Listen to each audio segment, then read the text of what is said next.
Welcome to the Daily Plunge. We are in the Gospel of John, chapter 21, verses 15 through 25. It's the end of the Gospel. After a breakfast of fish tacos, Jesus speaks with Peter. And he asks him, "Do you love me more than these?" And I really want you to focus on that last part of that question, more than these. More than what? More than these tacos? More than the fish in the net? More than these guys that you went fishing with? What? I think the question, though, really is always for us. Do you love Jesus more than whatever these things are in your life? Is he first? And that's clear from the questions that Jesus asked. He asked, do you agape love me? Do you love me unconditionally, self-sacrificially? Do you love me? And Peter can only respond with, I, philo, that's a Greek word, I brotherly love you. So Jesus asks him again, do you agape love me? And once again, Peter responds, I philo love you. And then lastly, he asks, okay, do you philo love me? And Peter is frustrated because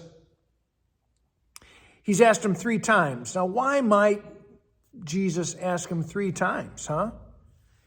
And so he responds, Lord, you know everything. You know me, and you know that I brotherly love you.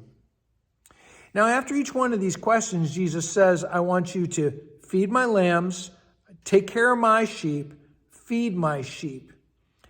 And in this process of these 3 questions, just like Peter denied Jesus 3 times, he's now been asked, do you love me 3 times?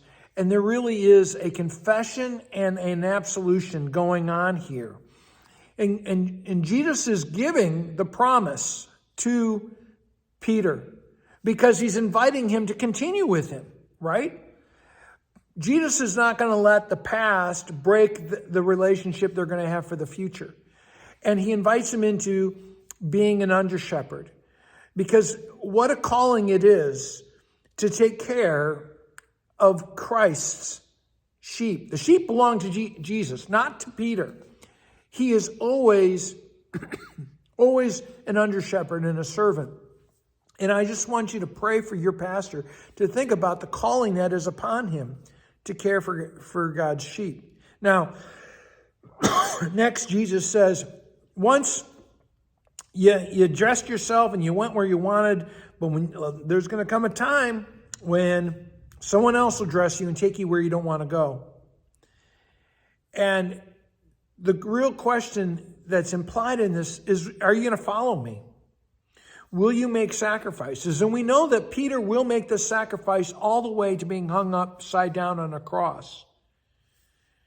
And so even though we will go, we may be taken where we don't want to go, it's to trust that God is with us. And he says, John says that in this, it gives us an indication of the manner of death by which he will glorify Jesus. Does death glorify God? No, but trusting God in the midst of death does. Finally, Peter says, well, what about this guy? What about John? Huh? And Jesus says, what is that to you? Be faithful in your own lane and follow Jesus. Don't worry about somebody else's faith. Focus on your own. Thanks, friends. Have a blessed day.